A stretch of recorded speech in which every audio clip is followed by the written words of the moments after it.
माल विधानसभा भाजपा उम्मीदवार महेश बागे के चुनाव प्रचार में आज शुक्रवार को बीजेपी राज्य सभापति दिलीप घोष द्वारा मालबाजार क्षेत्र में रोड शो किया गया। इस दिन दिलीप घोष मैनागुड़ी से मालबाजार पहुंचे और माल कॉलोनी से रैली शुरू करके कैलटेक्स मोड़, सुभाष मोड़ होते हुए घड़ी मोड़ पर खत्म हुई। इस कार्यक्रम में उपस्थित थे जलपाईगुड़ी सांसद डॉक्टर जयंत रॉय, दार्जिलिंग सांसद राजू बिष्ट, महेश बागे, बापी पॉल, सुमन सिकदर आदि। इस दिन उम्मीदवार महेश बागे ने कहा कि जिस प्रकार से सहयोग मिल रही है, इससे मुझे 100% जीत की उम्मीद है।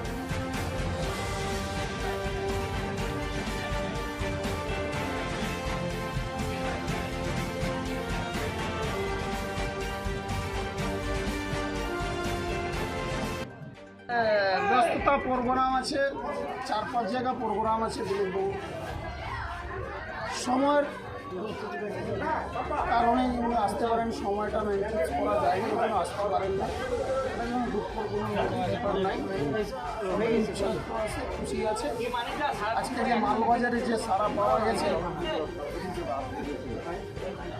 যা মানে আমরা যে চিন্তা করেছিলাম তার থেকে বেশি ঠিক আছে। তাই এই মায়ের ভারত প্রচারে দিলীপ ঘোষ দিয়েছিল, তারপরে আমাদের রাজু বিষ্ট দিয়েছিল, আর আমরা এই আর মাঠ থেকে হয়ে কম্পাউন্ড হল দিয়ে কার্টিস বাইর হয়ে এই দিক থেকে সুভাষ মোড় আর লাস্ট হয়ে ঘড়ি মোড়ে। তো দিলীপ দার আজকে খাওয়ার কথা ছিল এখানে, উনি তো এলেন, উনি কোথায় গেলেন এখান থেকে প্রোগ্রাম? না, উনি বলতেছিল যে আমার সময় হয়ে গেছে, আমি 7 তারিখে আসি, তাই জন্য উনি রাস্তার মধ্যে নাইমে চলে গেলেন। তো অন্য কোথাও প্রোগ্রামে গেলেন?